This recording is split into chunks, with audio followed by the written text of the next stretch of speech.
Guys, ഇന്ന് നമ്മൾ ഇങ്ങനെയുള്ള മീൻ എങ്ങനെയാണ് ഇങ്ങനെയാക്കി എടുത്തതാണ് കേട്ടോ കാണാൻ പോണത്. സോ ഫസ്റ്റ് മീൻ എടുത്ത് നമ്മൾ ഫ്രീസറിന് പുറത്ത് വെച്ചിട്ടുണ്ടായിരുന്നു. 2-3 കവറിലൊക്കെ ആക്കിയിട്ടാണ് ക്ലീൻ ചെയ്ത മീൻ വെച്ചിട്ടുണ്ടായിരുന്നത്. ഇത് ശരിക്കും ഇങ്ങനെ ഫുൾ ആയിട്ട് ഫ്രൈ ചെയ്യാനായിട്ട് വിചാരിച്ചത്, പക്ഷെ അത് പറ്റാത്തതുകൊണ്ട് നമ്മൾ പീസാക്കി ഫ്രൈ ചെയ്തിട്ടുണ്ടായിരുന്നത്. ഫ്രീസ് ആയിട്ടുള്ളതുകൊണ്ട് തന്നെ നമുക്ക് ഇതിന്റെ തടവ് മാറാൻ വേണ്ടി കുറച്ചു നേരം വെള്ളത്തിലിട്ട് വെക്കാട്ടോ. ഇതൊന്ന് പുറത്തെടുത്തപ്പോഴേക്കും എനിക്ക് നല്ല വിശപ്പായിരുന്നുണ്ടോ. കാര്യം ഉച്ചയ്ക്കൊന്നും കഴിച്ചിട്ടുണ്ടായിരുന്നില്ല. നല്ല മാങ്ങിയിട്ട മീൻകറി മീൻ വറുത്തൊക്കെ ഉണ്ടായിരുന്നു. അത് കൂട്ടി ഞാൻ കുറച്ച് ചോറ് എടുത്ത് കഴിച്ചിട്ടുണ്ടായിരുന്നു കേട്ടോ. ആ ഗ്യാപ്പിൽ ഭക്ഷണം കഴിച്ച് കഴിയുമ്പോഴേക്കും മീനിന്റെ തണുപ്പൊക്കെ ഒന്ന് മാറി വന്നിട്ടുണ്ടായിരുന്നു. ഇനി നമുക്കത് മുറിച്ചെടുക്കാം. ഇതാണെങ്കിൽ കാണുന്ന പോലെ എളുപ്പമല്ല കേട്ടോ, നല്ല പാടാണ് മുറിക്കാൻ വേണ്ടിയിട്ട്. കുറച്ച് കഷ്ടപ്പെട്ടിട്ടുണ്ടെങ്കിൽ ഈ ഒരു ഷേപ്പിൽ നമുക്ക് എല്ലാം മുറിച്ചെടുക്കാം കേട്ടോ. അതുപോലെ തന്നെ മീനിന്റെ തലയും നമ്മൾ നല്ല ക്ലീൻ ആക്കി വെക്കാട്ടോ. മീൻ മുറിച്ചതിന് ശേഷം നമുക്ക് അതിലേക്ക് വെള്ളം ഒഴിച്ച് നന്നായിട്ടൊന്ന് ക്ലീൻ ചെയ്തെടുക്കാം കേട്ടോ. എനിക്കിത് എങ്ങനെയാണ് ഏതാണെന്നൊന്നും അറിയില്ല. ഞാൻ ഫസ്റ്റ് ടൈമാണ് ഉണ്ടാക്കുന്നതും ക്ലീൻ ചെയ്യുന്നതും മുറിക്കുന്നതൊക്കെ. അങ്ങനെ നന്നായിട്ട് 2 വട്ടം ക്ലീൻ ചെയ്തതിന് ശേഷം നമുക്ക് ഇത് മാറ്റി വെച്ചിട്ട് നമുക്ക് ഇനി മസാലയ്ക്ക് കിടക്കാട്ടോ. ഇത് ഭയങ്കര സിമ്പിൾ റെസിപ്പി ആയതുകൊണ്ട് തന്നെ അതിന് ആവശ്യമുള്ളത് കുറച്ച് സാധനങ്ങളുള്ളൂ കേട്ടോ. കുറച്ച് മുളക് പൊടി, മഞ്ഞപ്പൊടി, കുരുമുളക് പൊടി, ഉപ്പ്, ലേശം വിനെഗർ, അതുപോലെ തന്നെ ലേശം വെളിച്ചെണ്ണ വെച്ചിട്ട് നന്നായിട്ട് കുറച്ച് വെള്ളം ചേർത്ത് മിക്സ് ചെയ്യാട്ടോ. ഈ ഒരു മസാലയിലേക്ക് നമ്മുടെ മീനെല്ലാം കൊണ്ട് ഇട്ടെടുത്ത് നന്നായി മിക്സ് ചെയ്തിട്ട് ഒരു മിനിമം അരമണിക്കൂറെങ്കിലും ഫ്രിഡ്ജിൽ വെക്കാൻ നോക്കാം കേട്ടോ. ഫ്രീസറിൽ വെക്കരുത്.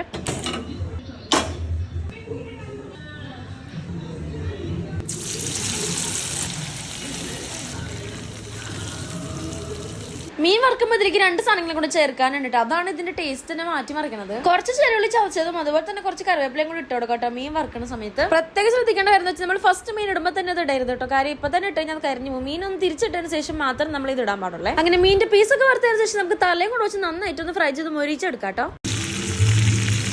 അങ്ങനെ നമ്മുടെ ഫിഷ് ഫ്രൈ ഇവിടെ റെഡി ആയിട്ടുണ്ട്. ഇത് കാണുന്ന പോലെ തന്നെ കഴിക്കാൻ അടിപൊളി ടേസ്റ്റ് ആയിരുന്നു കേട്ടോ. അപ്പൊ നിങ്ങൾ ഇതുപോലെ ഒന്ന് ട്രൈ ചെയ്ത് നോക്കൂട്ടോ. സംഭവം കിഡിലെ സാധനമാണ്. അപ്പൊ ഇന്നത്തെ വീഡിയോ ഇത്രയുള്ള വീഡിയോ ഇഷ്ടപ്പെട്ട ലൈക്ക്, ഷെയർ, സബ്സ്ക്രൈബ് ചെയ്യുക. അടുത്ത വീട്ടാണെന്നേക്കും ബൈ ബൈ, സീ യു.